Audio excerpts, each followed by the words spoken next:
All right, welcome all to the Forensic Focus. You're joining myself, Desi, and Sai, and this week we've got Stuart from ADF Solutions that's going to walk us through a very interesting topic.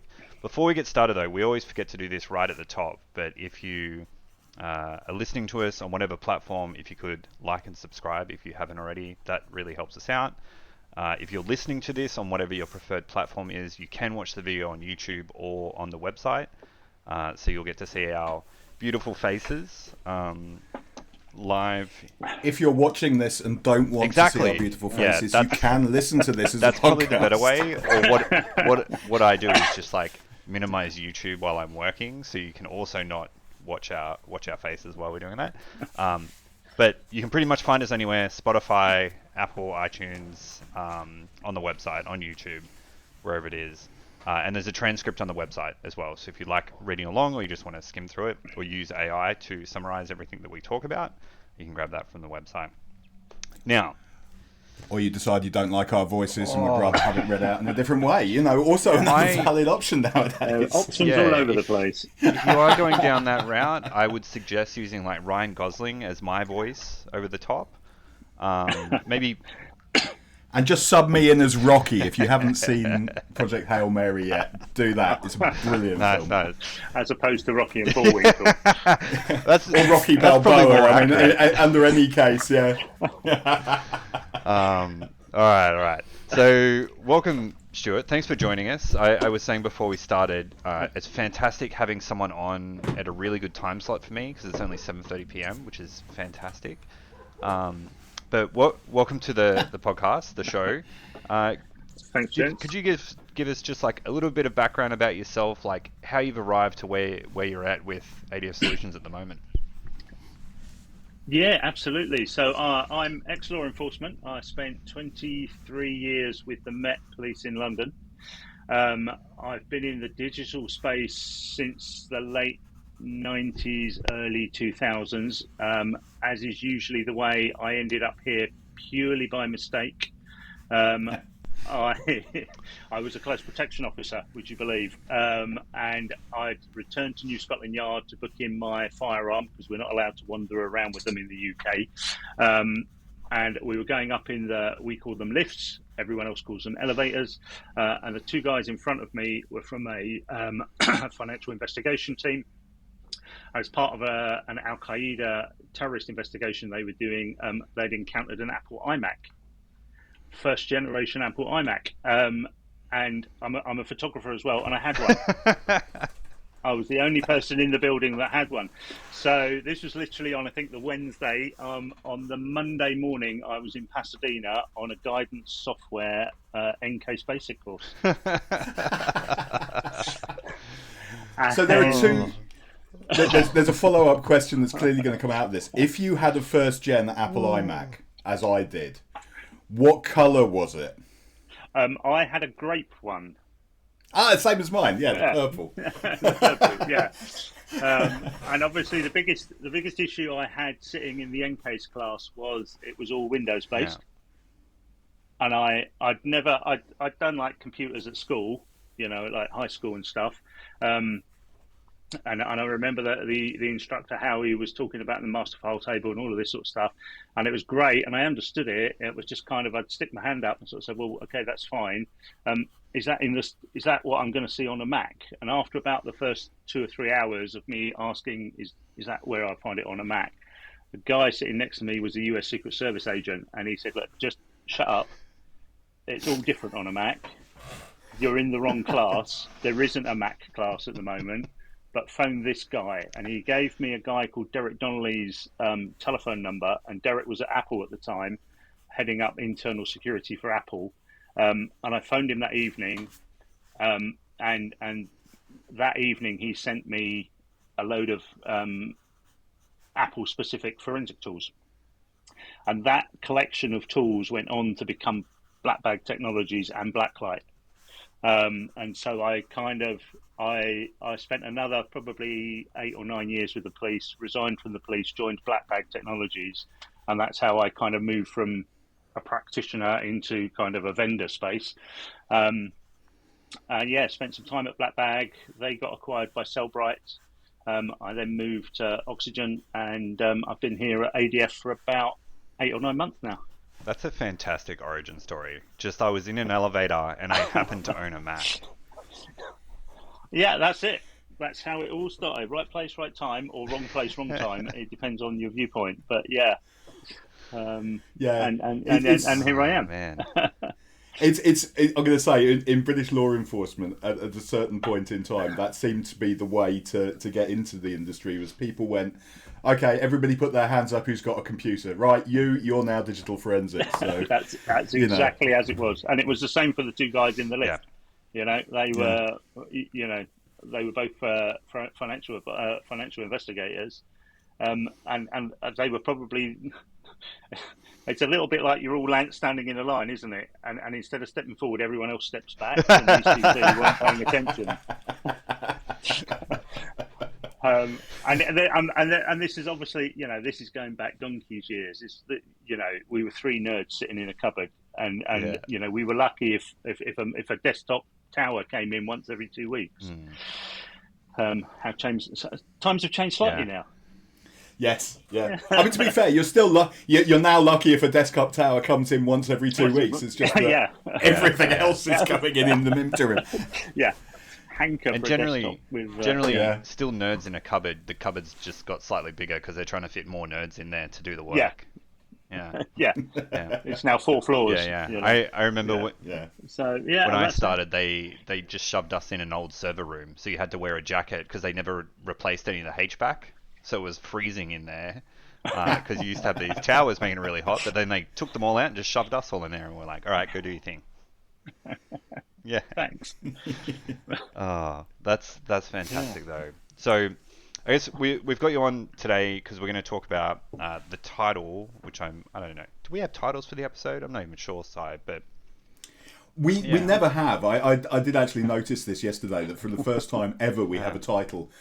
Rather than making up something that Zoe sticks on it at the end of it. So I guess the title that I've got is On Scene Digital Forensics, Winning Investigations Before the Lab. So obviously we're going to talk a lot about... Seems apt.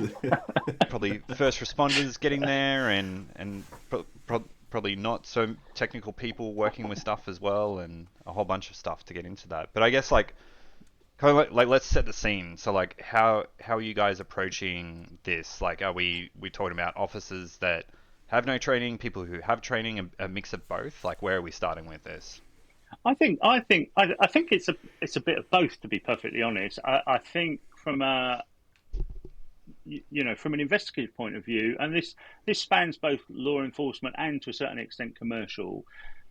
When you arrive at a scene, your responsibilities have changed so much in the last 15 or 20 years. When I first went on, my first murder scene as a uniformed police officer decades ago, everything was about preserving the scene from a wet forensic point of view, fingerprints, DNA, all the usual stuff. And first responders had a lot of input in that. It was part of our training. It was part of our ethos. We never went around with a senior crimes officer in the boot of the car. We were there. It was our responsibility. And I think from a first responder point of view these days, that responsibility has grown enormously because there are so many. 99.9% of investigations are going to have a digital element. And messing that digital element up, messing that digital evidence up, is as much of an issue as trampling through a scene with, size 10 Doc Marten boots on and trampling through traditional forensic evidence. So I think those responsibilities have grown enormously. The flip side to that is, demographically, as police officers get younger, this is me throwing myself under a bus. They understand the technology a lot more. Yep. But I think what's needed and what we are trying to provide is a way to empower those first responders, to give them the ability to safely preserve that evidence, but equally have a way to look at that evidence and make some real-time decisions about the contents of those devices. Because as with most things, we talk about this as kind of triage, but it's that golden hour. It's walking into the scene of a crime. It could be child abduction, could be terrorism, could be murder. It's how can we quickly, efficiently assess the evidence that we're presented, and we'll speak specifically today about obviously the digital side of this, and make some informed decisions about the actionable intelligence we can get off of those devices. Speed is of the essence, and I'm not saying that they necessarily need to do a full acquisition of everything, but there's ways in which we can have a quick look at that device without necessarily tampering with the forensic integrity of it, to give them a start to that investigation and give the senior investigating officers a real leg up in terms of, right, actually, this is the direction we need to be going through. I'm going to say that's a really interesting thing that you said in there, actually, which is we talk about golden hour, we talk about the critical start to an investigation. And when we're looking at the potential things that a first responder is not going to step on, like blood splatter evidence or DNA or fingerprints, the return time on fingerprints must be considerably longer than the return time on... I'm not a fingerprint expert. I've never done a fingerprint in my life. I've probably left some somewhere. But, so we're actually in a position where we're getting a heck of a lot more actionable intelligence a lot quicker through good triage of digital devices than we were from wet forensics, no matter how well we preserved it. Absolutely. and this is the thing with things these days. There's so much in the palm of your hand in that device. You could be looking at, I don't know, history from Uber, where, what were the last 6 trips they took? Have they been, it could be anything. Text messages, last 15 photos, internet search history. There are so many directions that can go in, and depending on the crime type, it's going to depend on where that leads those investigators. A lot of it is, okay, it might be a desktop machine. All right, let's have a look. How many USB devices have been plugged in? How many of those are external storage? Okay, 15 have been plugged in the last 3 days. Why have we only got 12? Do we need to go and look a bit further for more? The possibilities with it are endless. It's just trying to empower those officers to be able to confidently take that device, extract relevant data, and that's not, I'm going to go back to what I said before. This isn't a full-blown forensic examination of the device. This is what can I safely and securely take off of that device, which is going to actually give me a real advantage in the first hour, 2 hours of this investigation, so that the investigation is set off on its best possible course. So if we're thinking this in terms of like this golden hour, there's a time critical investigation. So whatever it is, what are the kind of thoughts that investigators should have going in their mind, and what tools should they use to kind of pick something to triage first that can be the most valuable? And does that depend on the different type of investigation? Or like in my mind, I kind of think, like you said, palm of your hand. I think phone is kind of like key asset. And then what are we triaging off that first? I think it's dependent on the situation. Certainly, when I was with, as I say, I used to work for the counter-terrorism commander at the yard in London. We triaged. We just didn't call it triage. We called it prioritizing. But equally, if we went through the door and the bloke was sitting there with a laptop on his lap and a phone by his side, the 2 devices we would prioritize, stroke triage first, were those 2.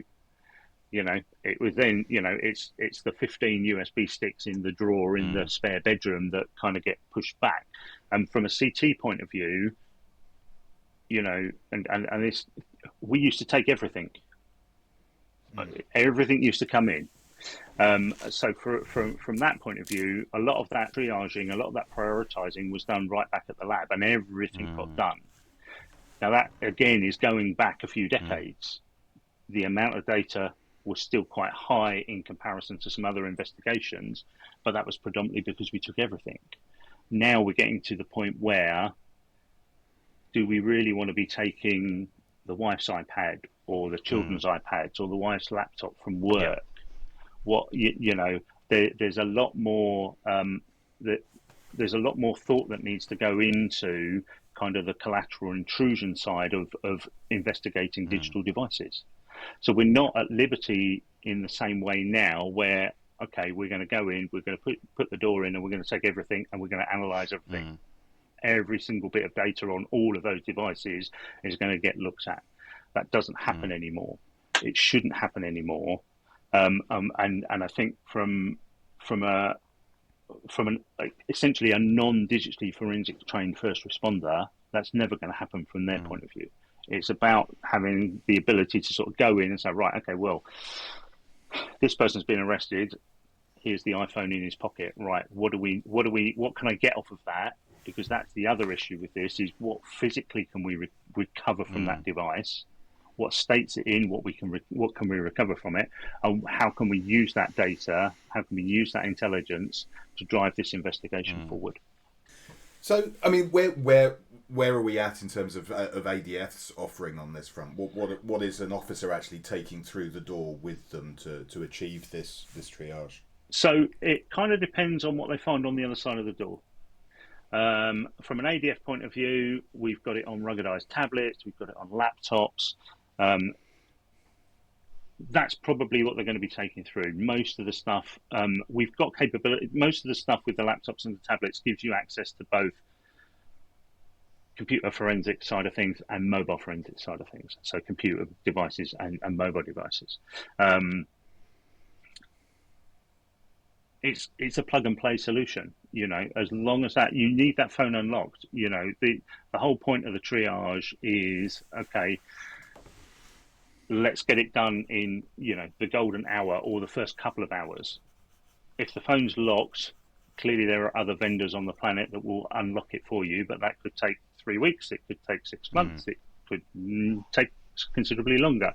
So from a triage point of view, if that phone's locked, unless they're prepared to give up that PIN number or the biometrics to unlock it, and that's, clearly first question you should be asking as a first responder, what's your PIN? We're looking at an unlocked device. So it's then plug and play. They're walked through the process of actually accessing the device and getting the device onto the screen of the laptop, and then there's a wizard that will take them through analysing that. We've got a couple of options at that point. So we've got, and this goes back to a certain extent to the collateral intrusion aspect, in terms of we can preview the device before we acquire it. So rather than do a full acquisition, and it's an advanced logical acquisition, it's not a full file system, it's advanced logical acquisition, and we can talk about the reasons around that later on today if we come back to that. But that takes time. My 128 gig iPhone 15 probably takes about 45 minutes to do a full logical. The preview means that what's actually happening is, we're pulling stuff off real time, but we're displaying that to the end user immediately, and this is having, from an investigative point of view, this is having a number of real advantages. We are looking for what we consider to be the most pertinent types of files. So pictures, videos, audio files, recently accessed files. And as soon as they're looked at, they're displayed. So what we're finding is first responders are going in, plugging in, running the preview. After 2 or 3 minutes, they're finding stuff of evidential value. Then they're able to make an informed decision. Okay, do I stop this now because I've seen enough? At which point, any kind of forensic integrity issue is halted at that point. The device then becomes locked and that goes into the lab. Or do I let it run to find a little bit more? Certainly from we've got officers that manage sex offenders in the community. So if they're going out and they're doing a regular weekly visit, plug it in, run preview, 2 or 3 minutes. Okay, I've seen 15 or 20 images that really shouldn't be on this device. I'm happy to stop it now because he's in breach of his court order, he's in breach of his release order, he's in breach of the order. He's now coming in. Yes, we've interfered with the device in terms of it's been plugged in, and depending on the device, we might put an agent on it. It's no different from what any of the other vendors are doing. But all of a sudden, the officer's seen enough. The process is stopped at that point. It's all recorded. It's all auditable. It's all in logs. That individual's been detained, and that device then goes into a bag and comes in, and then goes into the normal forensic workflow. So from a practical point of view, sometimes doing a preview of the device rather than waiting 40 minutes to do a full logical acquisition of the device and then having to process the data anyway means practically it's a lot easier, it's a lot more efficient, it's a lot faster for the officers, and they're spending less time at scene. So is preview mode, like if you would, like, let's say it was a drug case and you knew that they were taking photos of their stash, whatever they were doing, and you were looking for a particular date, could preview go and just, if you went, hey, I want to look at photos between X date and X date, go grab anything you can find that's marked as a photo or video and show that to me? Will it do something like that? It won't do it within specific dates. Okay. So it's just going and grabbing it. It will go and grab So the way we've done it, because it's a set methodology, so we can't necessarily change it hugely. It's going to go and grab the photo reel first, and it'll grab it in chronological order. It'll then go and grab whatever's next on the list. Oh, okay. So there's like a list of artifacts that it's pulling in order. That it's going specifically for. Okay. So like the first three. But then what that means is like, what are the kind of top 5 that it's grabbing first? Like, what are you guys kind of saying? So as I say, so we're looking at photo reel, the videos, call log, some of the messaging apps, and it's going to vary because it's going to vary depending on what device we've connected up. It'll vary from iOS to Android. And obviously, if we can do the same with a computer and stuff like that. If you were going into a case and you knew that photos potentially weren't going to be important, and you made that assessment, could you omit that so it just skipped it and did the next thing? Right. So we can't with the preview mode, but the real power within ADF is the ability to do that. So with preview, it's a set what we call search profile that we use. So a search profile is essentially a container which contains a variety of artifact captures. So with preview, because it is that very first quick and dirty, it's no kind of, there's really limited user interaction required. We set those artifacts. But the real power with the tool is the ability of users to actually build their own versions of that. So again, the tool comes with a load of search profiles, absolutely. We've built them for child sexual abuse material cases. We've built them, comprehensive ones. We've built less comprehensive ones that are built for speed rather than, as I say, a full examination. But the nice thing is, if you do know what you're looking for, you can be really granular and sort of say, right, actually, I know from intelligence that's coming in relation to this investigation that there were 3 photographs. They were all taken between this date and this date at this location, and they're in this format. And we can build a search profile that is granular enough to say, right, between date A and date B, give me all of the JPEGs with geolocation data associated with them. And it will go in and it will grab those. So what I was going to say is I think that it makes sense to actually restricts the capabilities in the preview version, because what you're essentially saying is that the preview version is for triage, for first responders, and as soon as you start adding in extra, configure this, configure that, that's where mistakes that's where extra training is required, point 1, and that's where mistakes start to creep in, point 2.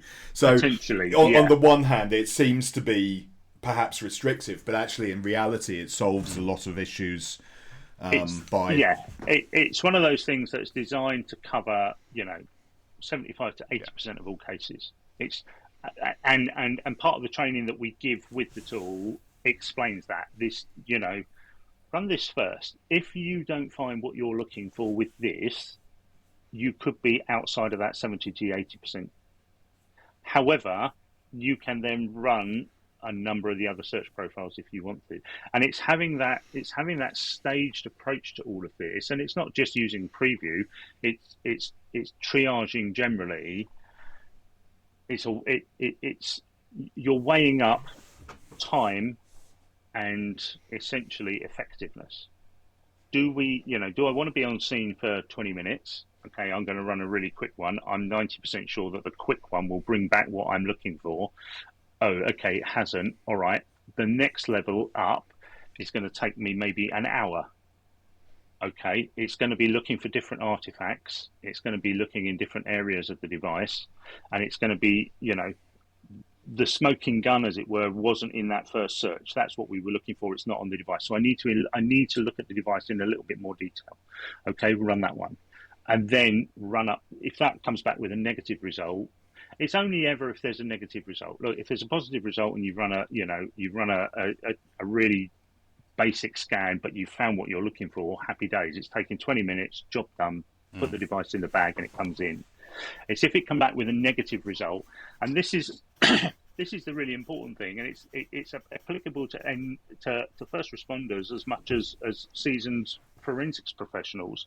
If you've typed in a keyword and that keyword result has come back as negative, and you're looking at your suspect who's sweating profusely and he's showing a number of ticks, and your spidey senses are tingling, it's like, okay, maybe I didn't put the keyword in properly. Maybe it's case sensitive. Maybe my regex is wrong. Everything he's telling me is I should.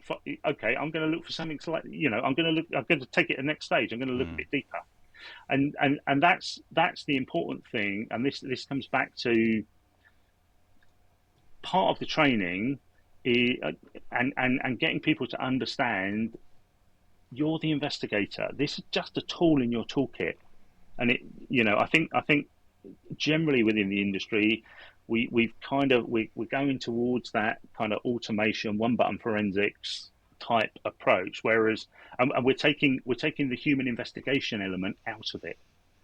At the end of the day, you're on the scene. You're likely to be in front of a suspect.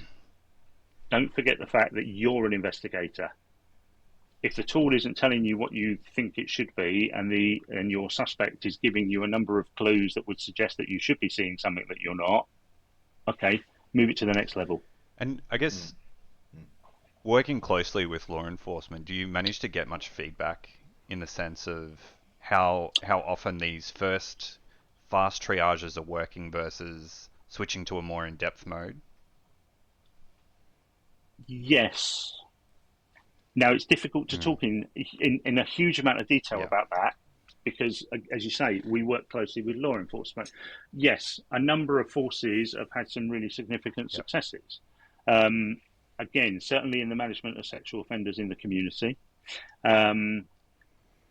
where it's made a real difference, not only in terms of catching repeat offending, but also discovering contact offending and stuff that's going on at the time. So yes, it pays dividends, absolutely. It increases efficiency, absolutely. But more importantly, it's having a real impact from a victim-centric point of view as well, potentially. Yeah. So, I mean, obviously, helping to get through stuff quicker, getting to results faster is all great for the examiner. But is ADF able to do things like CSAM hash matching from CADE or something? Yeah, just absolutely. To try and solve that? Yeah. Yeah, absolutely. And again, it's what's most appropriate at the time. So yeah, UK forces obviously got child abuse image database built in, not built in, but they add it into ADF. There's I don't know how many million. There's multiple millions of hashes in there. Okay, again, it's trying to give them the confidence to say, okay, if I'm going to do, let's just say that there's, I don't know, 8 million hashes in Cade at the moment. Okay, do I need to do all 8 million? Can I take a slightly more intelligence-led approach to this? And one UK force is doing this with spectacular results. Can't name them, unfortunately, where what they've done is looked at the Cade database and said, right, okay, of all the files that are in Cade, how many of them are JPEGs? I don't know the numbers, but let's say 87% of them. We'll call it 80%. I don't know where my maths is going with this one, so we'll keep the numbers whole. Good idea. 80% of them are JPEGs. Okay, of those 80%, how many of them are over 10 meg in size? Oh, well, only 20% of them are over 20 meg in size. Okay, so if we say we're going to look for JPEGs under 20 meg in size, how many files does that give us? And all of a sudden, you've got what you're trying to do is look at what you know and use that information intelligently to say to come back to ADF and our search profile and say, do you know what? I know that of the 8 million files in Cade, X million of them are JPEGs within a certain size, within certain dimensions. If I just search for those, I will cut my search time down dramatically, because of the 8 million, 2 million of them are going to be GIFs. 2 million are going to be, all sorts. The vast majority of them are going to be JPEGs. They're going to be under 20 meg in size. They're going to be, 1280 by 1280 dimension. Let's just focus on those. And what I can then do is I can cut down my processing time. I can cut down the amount of stuff I want, but I know from a Cade point of view, that's the sweet spot. And one UK force has done it. They've reduced their lab submissions by over 40% just by focusing on that. And the stuff that is going through to the lab, they know they're going to get a hit from. So they've taken that approach, and they've really turned it on its head and sort of said, right, Cade is a fantastic resource, absolutely. But if I'm going to look for everything in Cade, that's going to take me hours. Yeah. I don't want to be sitting there in a suspect's address on scene for a huge amount of time. So what can I do to make this process as efficient as possible? And I know what you were saying earlier, Si, about, if we give people option. Yeah, if there's a tick box, and I know, I'm an ex-police officer. If there was a tick box, I'm going to tick it. Yeah. Because I can tick it. I don't necessarily know the implications of ticking that tick box, but it's there. So I'm going to, as investigators, we all want to be really thorough. And I don't have an issue with that. However, we want to be, it's about focusing on efficiency. It's about getting the most out of that device as quickly as possible, which is going to have the most impact on your investigation going forward. And that's what that granularity is one of the biggest advantages that we've got here at ADF from an investigator's point of view. So it sounds like it's an interesting point, actually. You go. Sorry, I was just gonna... I'll interrupt you this time. Yeah, it'll be fine. I'd say it's just an interesting side note that and we don't actually think about it that much. But in other fields, you have. I'm going to say my wife is a project manager, and they have this wonderful triangle, which says time, cost, quality. And you need to pick any. The running joke is pick any 2 out of 3. Yeah.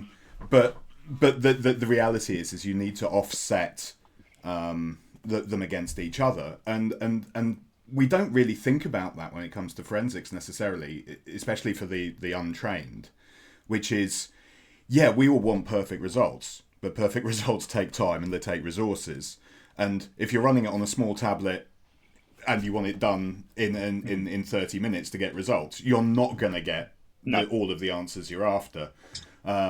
So yeah, like you say, the person who walks in and ticks "find me everything now" and then sits there 3 hours later and is still waiting is going to not be in a good position. So yeah, the controls from somebody making those decisions at an earlier stage is a smart choice. And what we've done is we've given, because there's also a need for confidence both at the first responder end of the process and at the DFU, the digital forensic unit end of the process. And what a lot of our customers are doing are, these search profiles that empower your first responders are being built by the digital forensics unit. And we could turn off the first responders' ability to mess with them, to fiddle with them. So the digital forensics unit is confident that when they press the button to do the process, to scan the device, the digital forensics units have the capability to say, right, well, we know exactly what it's going to do. We know exactly what it's not going to do. And if that result produces a positive hit, happy days. If it doesn't, at least we know what's happened with that device.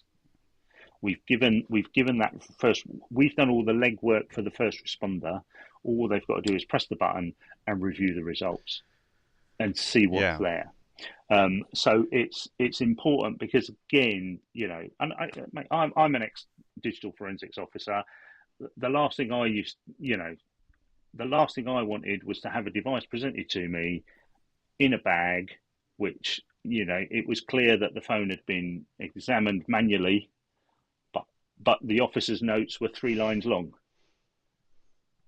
I opened the phone, I found the picture that is the golden smoking gun, and I put the phone in the bag. And it's like, well, clearly you haven't. If you've done a full manual review of that to find a single picture in a gallery of 160,000 that's on the iPhone, yeah, you've done a lot more than what those notes relate to.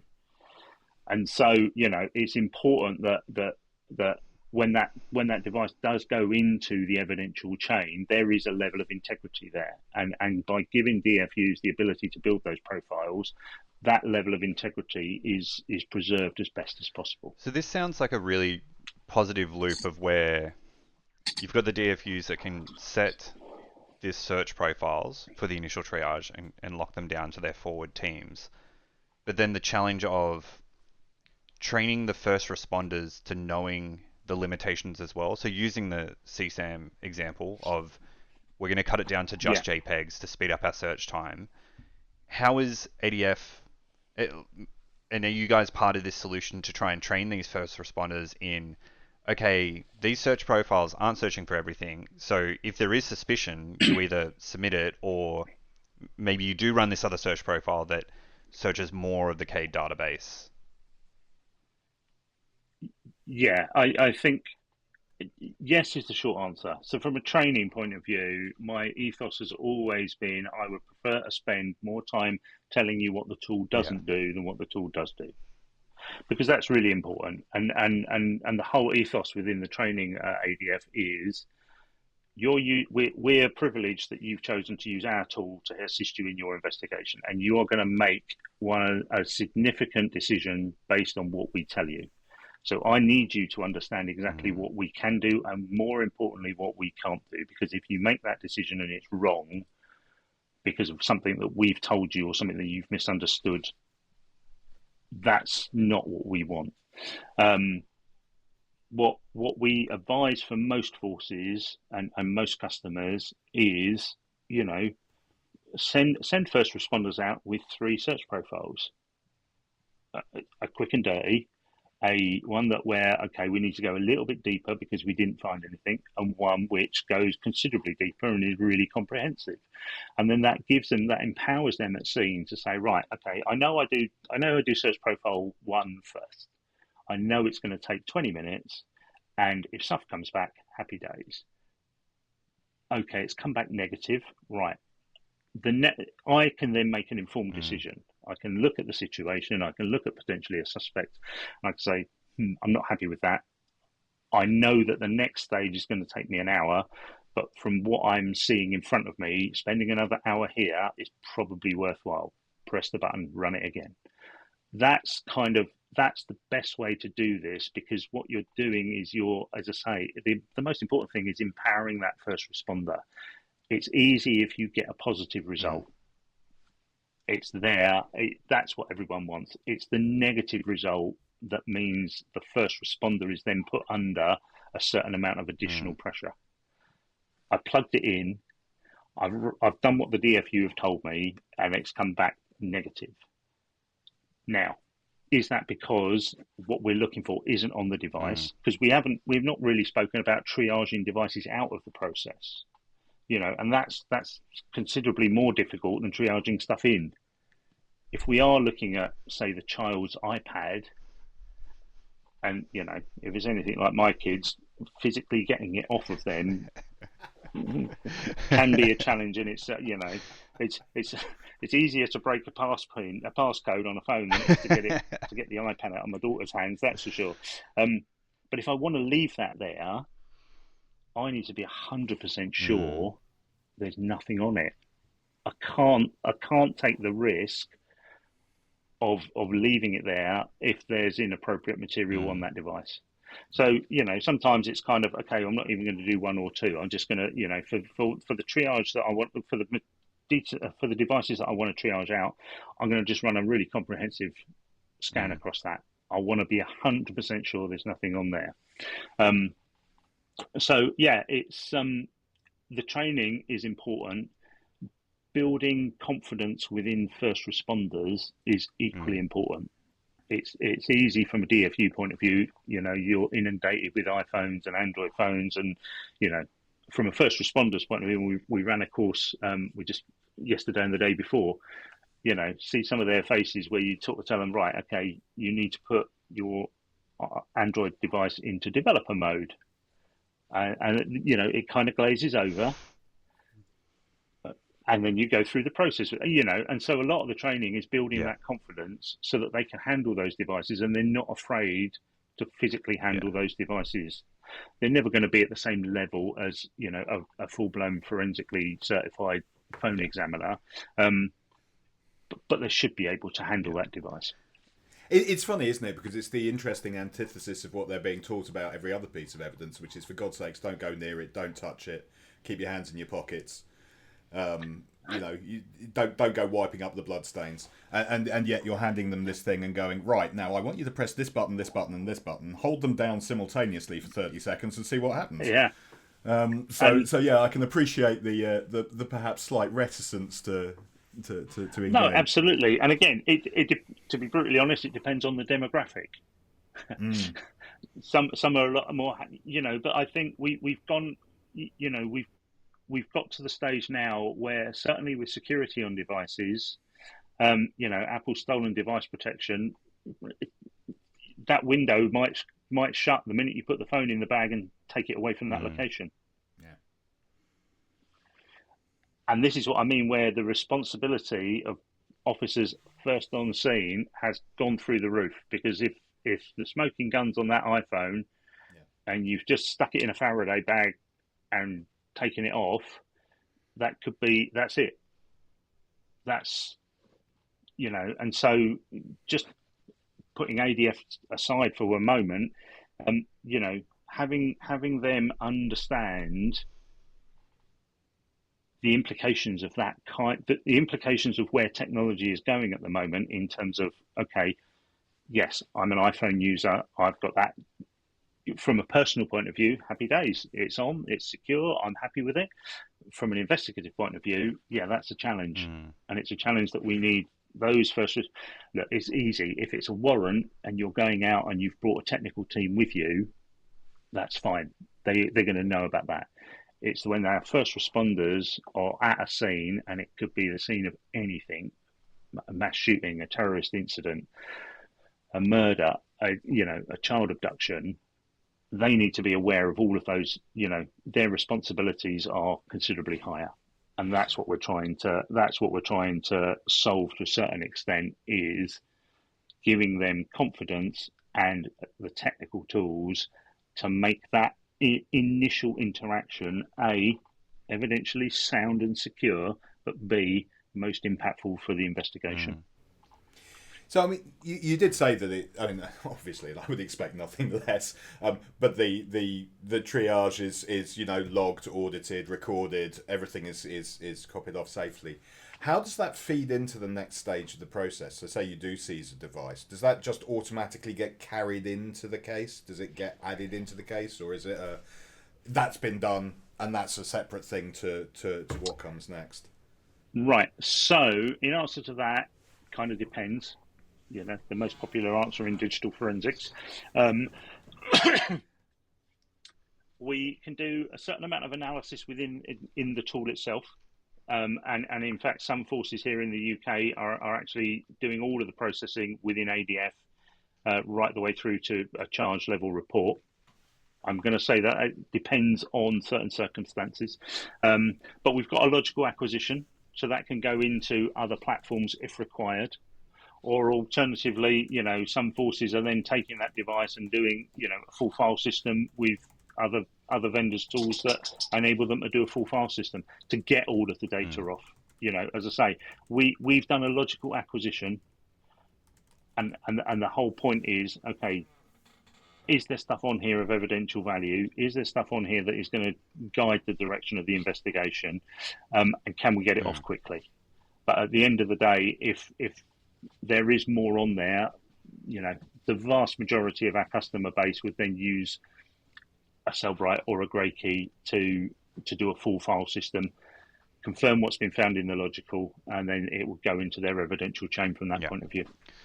And with talking about the first triage profiles that you've got running with these first responders, and I'm thinking more along the lines of just the everyday investigation, like still quite serious crimes, but stuff that is more mundane that they're coming across day to day. It's probably improving their time on scene in terms of speed of getting through it, getting out of there quick once they've got a positive match, because you're hitting on these things much faster than you would in doing triage another way or trying to do a full acquisition on the scene if it's been done that way in the past.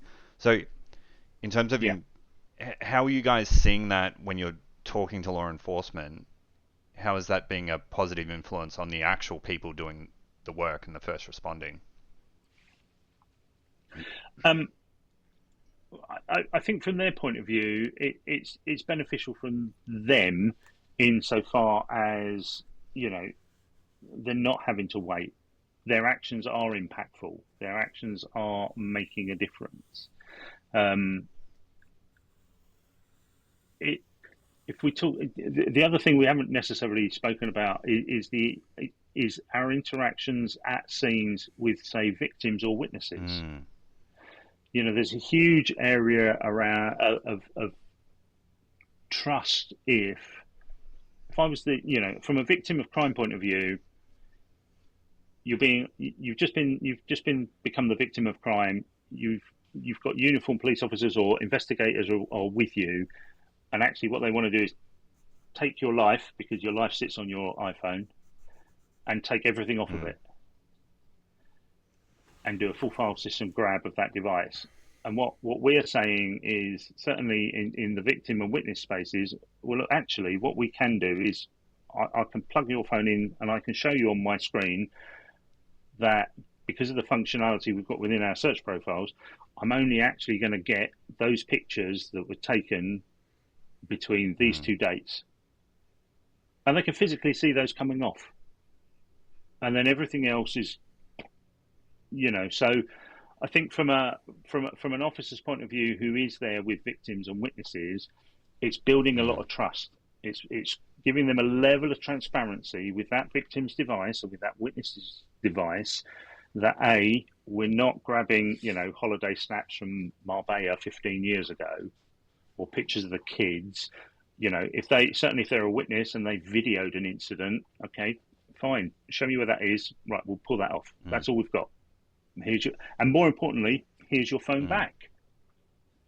Not can you come to a laboratory in 15 miles away in maybe 2 or 3 weeks or 2 or 3 months, at which point we'd have processed your device. So I think from a a law enforcement public interaction point of view, it's really beneficial, and it allows law enforcement to build that trust Yeah. up again. But it makes such a difference when you get it to court, because the way it works now is you're saying to this witness, it's like, yeah, I'm not going to seize your device. I'm not going to seize your device because that would be too intrusive. I don't have a way of taking that video. Can you email it to me? At which point you've got all sorts of provenance issues. It's been compressed. It's been, all of the metadata is gone. Forget it. You haven't got a hope. And going back retrospectively to try and recover that is a nightmare. So, to be able to demonstrate this and do it at an early stage in a way that says, yes, we have a chain of custody. Look, here's a hash, and when you're handing that over to the defence going, look, you can compare it for yourself. This is the way it's been done. This is the metadata. This is where it's come from. Yeah, we're nice and sorted with that. So it really does make a huge difference to the whole process there. So we've talked loads about mobile phones, because actually in reality triage is like that. But when we spoke at the beginning, you said it's not just mobile phones. No. So we've got same sort of capability against computers. It's and again, we've got slightly more flexibility with computing systems, certainly on the Windows side of things, and we can build that functionality into a piece of external media and have it plug and play. So we can boot from that, we can run it live on a computer system. It's quite useful if your investigation is on the corporate side of things and you're going into an office and normal office setup, there's a room with 30 cubicles and 30 systems that need doing. Okay, go in with 30 pieces of 30 external hard drives, plug one into each one, and we can run the same process across all of them. So it's the same functionality. The power is still there. It's the same search profile setup where you can be really specific. And again, a lot of it is about minimizing collateral intrusion, making sure you're not overstepping the mark, but getting that off as quickly and efficiently as possible. And external media, is that something you can plug into a tablet? Yep, absolutely. As long as, the kits we supply come with write blockers and things like that if needed. So external media is fine. The difficulty comes with things like Chromebooks. They're a joy to deal with. And what we've got is really comprehensive screen capture functionality as well. So for something like a Chromebook, there's not a huge amount on it. It's difficult to get that off. What we've tended to find is that customers are doing manual reviews of those type of devices. So what we've got is some really intuitive screen capture capability. You still do the manual review, but it's recorded contemporaneously. We can video it. If you find something of note, you can grab a screenshot of that. All of the screenshots and all of the videos are then run through an OCR engine. So at the end of the process, you've got searchable text, but more importantly, from a continuity point of view, you've got a contemporaneous record of your manual interaction with that device. And for something like a Chromebook or an Xbox or a PlayStation, or even, a mobile device as such, for argument's sake, if you've got an Android, you've done one of our acquisitions with it. You have a look in the installed devices. You see a couple of apps that you think, oh, actually, it's a calculator app that isn't really a calculator app. It's it's an encrypted packet. If you need to go into that, or if one of the apps is one that we don't necessarily capture as part of a logical acquisition, you could then choose to say, right, okay, nothing's come back on the scan from the logical acquisition. I now want to do a manual review of, let's say Signal for argument's sake. That's, or what were you talking about earlier? Telegram. I can do a manual review of Telegram. And again, what the functionality allows is for them to confidently do a manual review.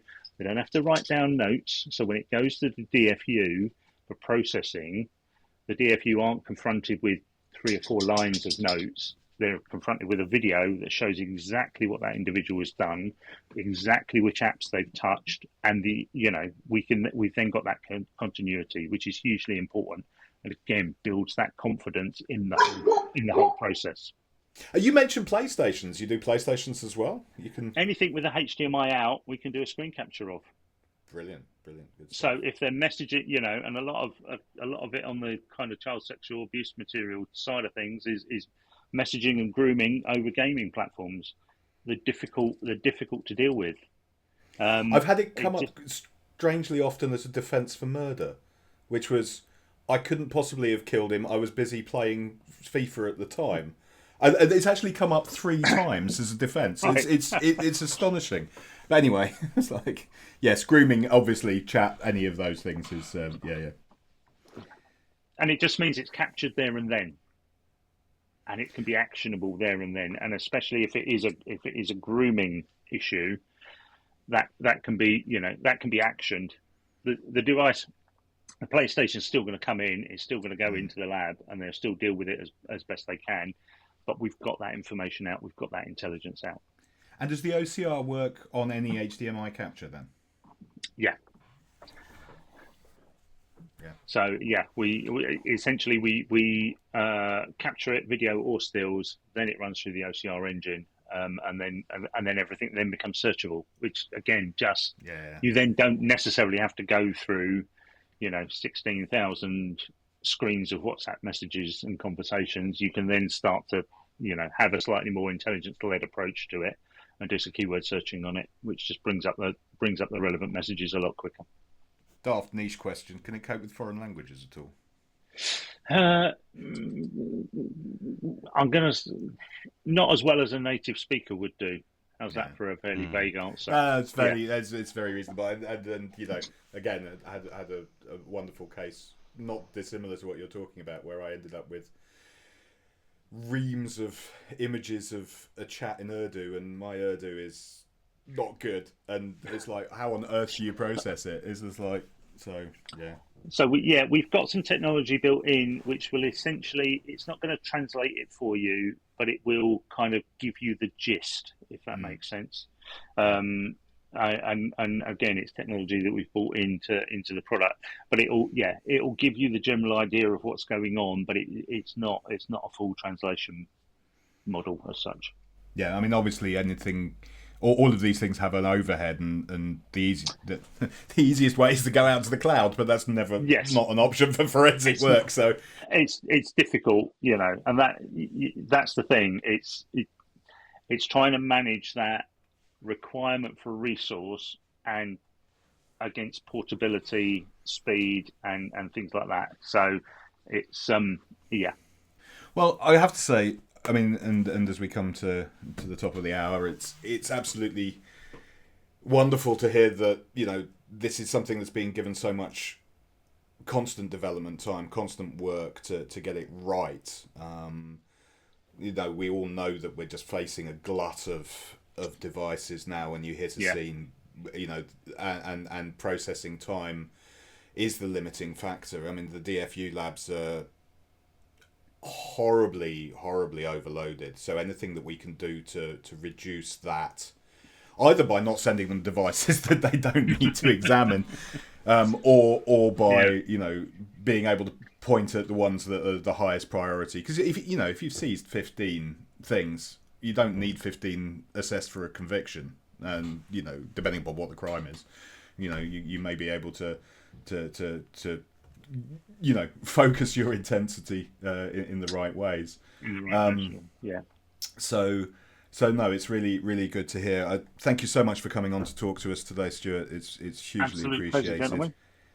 And again, we'd love to have you back on at some other point to hear all sorts of different things about what ADF is doing, and yeah, I mean, what a fascinating career that you've had as well, coming from your lift story to where you are now. So I saw that plenty of notes from my autobiography, that's for sure. Yeah. Oh yeah, you're gonna write it yourself. Something to do when you retire, which is never allowed in this industry, I'm told. I was gonna say, tried that a few times, and I always seem to be coming back. But yeah, one day. But marketing will shoot me if I don't say, because it's got it on there. We run weekly mini training sessions, both on the computer side and the mobile phone side. If anyone's interested, just jump on. It's on adfsolutions.com. They're completely free. They're about 90 minutes. They'll run you through and get you up to speed on the basics of what the tool can and can't do. So if anyone's interested in those, feel free to jump on. Absolutely. We'll put the link in the show notes. Zoe, you heard it here first. Thank you. Everyone, thank you very much for coming to listen to us yet again. If you keep coming back, we're very welcome. We're very grateful, rather. You're very welcome. We're very grateful. We haven't managed to put you off yet, which is fantastic. If this is your first time, this is highly indicative of the level of quality you can come to expect. You can read into that what you will. I thoroughly enjoyed it. I think it was good. You can make up your own minds. But thank you. As Desi said, like and subscribe. I don't think we've ever said that before, but you make a very valid point. So thank you very much. Thank you again, Stuart. And Pleasure, hopefully your holiday will be good. Enjoy. I'm sure it will be. Thanks, Stuart. All right. Cheers. All right. Ta-ra. Nice to see you. See ya. Cheers, gents. Bye. Bye.